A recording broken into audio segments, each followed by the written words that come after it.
अस्सलाम वालेकुम, मैं रिजवान चौधरी वतन टीवी के साथ आज हम ज़िला बहावलपुर की तहसील आसलपुर से बात कर रहे हैं, जो कि एक एग्रीकल्चर एरिया है। और एग्रीकल्चर से मुराद ये है कि यहाँ किसान बसते हैं और सारा रोज़गार जो है वो किसान से चलता है। कोई भी माशरा, कोई भी कौम, कोई भी मुल्क हमेशा जब भी वो तरक्की करते हैं वो हमेशा किसान के साथ तरक्की करते हैं, एग्रीकल्चर के साथ तरक्की करते हैं। जो माशरे किसान की इज़्ज़त करते हैं, एग्रीकल्चर की इज़्ज़त करते हैं, वो हमेशा जो है वो तरक्की करते हैं।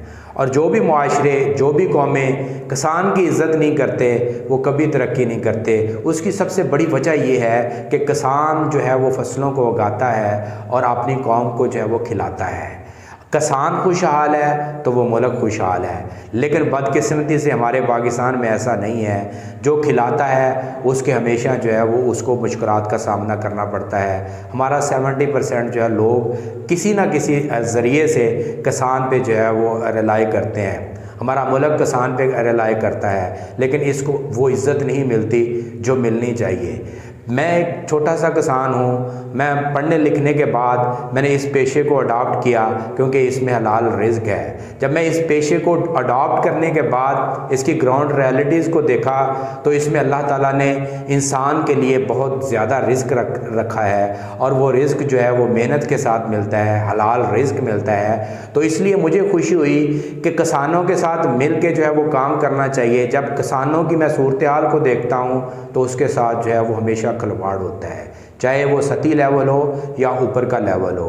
आज से कुछ देर पहले जो है एक प्रोटेस्ट किया गया और वो प्रोटेस्ट जो है वो नेशनल लेवल पर था और गवर्नमेंट ने उसे वो बहुत जल्द जो है इस्लामाबाद की तरफ गए और गवर्नमेंट ने बग़ैर मुज़ाकरात के जो है उनको वहाँ से जो है वो अपना पीछे धकेल दिया और उनको अपने घरों पे जाने पर मजबूर कर दिया। अभी रिसेंटली एक जो है अपना प्रोटेस्ट हुआ जो खालिद हुसैन बाट जो है उसकी सरबराही में इस्लामाबाद गया और उसमें जो है कुछ तलकलामियाँ भी हुई, बहुत सारे प्रॉब्लम्स भी हुए। लेकिन जब उसका एंड हुआ तो ऐसा लगता था कि किसान के साथ जो है इज़्ज़त के साथ पेश नहीं आया गया। लेकिन जब हम किसान की सूरत हाल को देखते हैं तो एक रियलिटी है कि किसान के साथ जो है वो इज़्ज़त के साथ पेश आना चाहिए, उसके मसाइल को हल करना चाहिए। लेकिन दूसरी तरफ जब हम किसानों को देखते हैं तो किसानों के जो सो कॉल्ड लीडर हैं वो भी किसान का इस्तेहसाल करते हैं, किसान को लॉलीपॉप देते हैं और उनको फुद्दू बनाते हैं। वो पहले ही पिसा हुआ है, वो पहले ही जो है उसके प्रॉब्लम बहुत ज़्यादा हैं, लेकिन उसको उसी की लालच में, उसी की आड़ में जो है जो पढ़े लिखे लोग हैं जो इस चीज़ को वाला में वो हक में बात करने वाला है क्योंकि वो चोलिस्तान से तल्लक रखता है, वो इस तरह किसानों के अगेंस्ट बात नहीं कर सकता क्योंकि उसकी बात आप अगर उसको समझते हैं तो वो उसने पॉलिटिक्स भी करनी है, सारे वोटर जो है उसके किसान हैं। लेकिन खालिद हुसैन बाट ने जो है वो इस तरह शो किया कि किसानों का जो मुखालिफ है वो सिर्फ तारक बशीर चीमा है। मैं उसका बहुत बड़ा नाकिद हूँ, बहुत तनकीद करता हूँ, लेकिन इस ज़ुमरे में मैं खालिद हुसैन बाट से जो है वो एग्री नहीं करता। वहाँ कुछ मामलात और थे।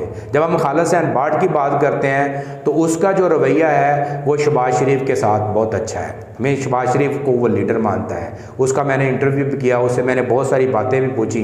लेकिन जब मैंने एक क्वेश्चन किया कि आप ये बताएं कि खान का जो है वो दौर बेहतर था किसान के हक़ में या अपना शहबाज शरीफ या नवाज शरीफ का दौर बेहतर था, तो उसने जो है वो बड़ा कैटेगोरिकली कहा कि जो वो दौर बहुत बेहतर था जब शहबाज शरीफ था, वो हमारी बात सुनता था, वो अपना बिलों में राय देता था, ये करता था, वो करता था।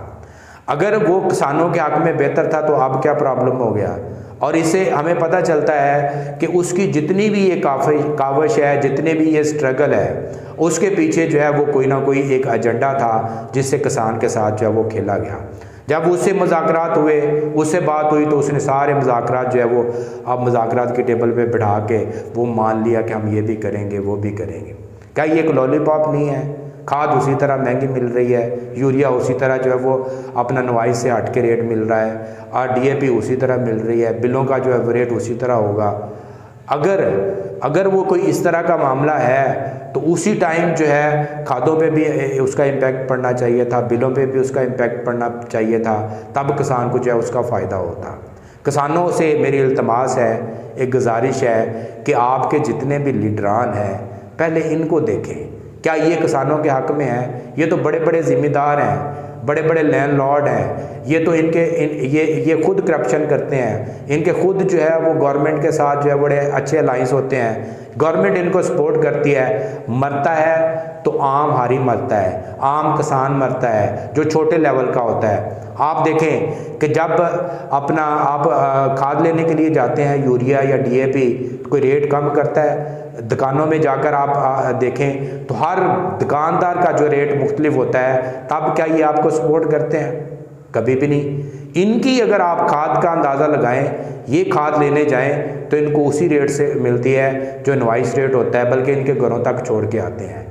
हमें ये चाहिए कि ऐसे लोगों से बचना चाहिए जो किसान का इस्तेसाल खुद करवाते हैं और ऊपर से जो है वो किसानों की हमदर्दियाँ लेते हैं। ऐसे लोगों को जो पहले कैफरे किरदार तक पहुँचाना चाहिए, तब हमारा जो है वो इशू असल उजागर हो सकता है। वरना इसी तरह हम जो है वो पिसते रहेंगे और इनके आगे जो है इनकी लीडरशिप जो है वो जागती रहेगी और किसान जो है वो मरता रहेगा। रिजवान चौधरी को इजाज़त दीजिए। अल्लाह हाफिज़।